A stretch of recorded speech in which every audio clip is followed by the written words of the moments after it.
आखिरी शाम रमेश लगभग 10 साल बाद अपने गांव लौट रहा था। शहर में बड़ी नौकरी, आलीशान घर और हर तरह की सुविधा होने के बावजूद अपने दिल में एक खालीपन था। उसे अपने बचपन का गांव बहुत याद आता था। वही कच्ची गलियां, मिट्टी की खुशबू, आम के पेड़ और वो लोग जो बिना किसी स्वार्थ के अपने लगते थे। जब वह गांव पहुंचा तो वह सब कुछ बदल चुका था। कच्चे घर पक्के हो गए थे, बड़े बड़े ट्रैक्टर आ गए थे और कई लोग अब शहरों में बस चुके थे। लेकिन जो सबसे ज्यादा बदला था वह था गांव का अपनापन, बचपन की यादें। रमेश का मन बेचैन हो गया। उसे याद आया कि कैसे वह और उसका दोस्त गोपाल स्कूल के बाद नदी में घंटों नहाते थे, कैसे बारिश के बाद खेतों में मिट्टी से खेलते थे और रात को छत पर लेटकर तारों को गिनते थे। लेकिन अब न तो गोपाल था, न तो वो मासूमियत भरे दिन। उसे बताया गया कि गोपाल भी नौकरी के लिए शहर चला गया और सालों से गांव नहीं आया। माँ का इंतजार। रमेश अपने पुराने घर पहुंचा।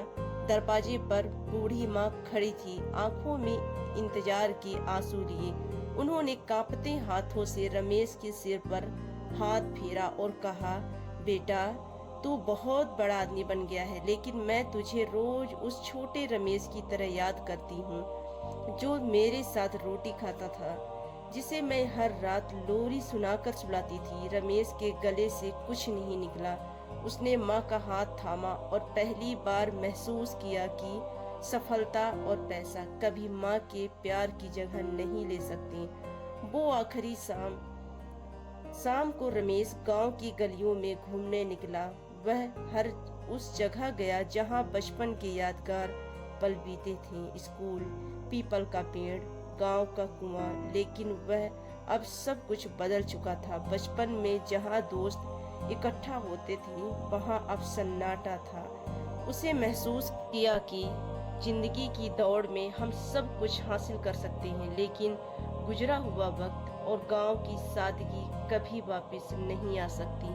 इस कहानी से हम ये सीखते हैं, पैसा और सफलता जरूरी है, लेकिन उनसे ज्यादा जरूरी है अपने रिश्तों और जड़ों को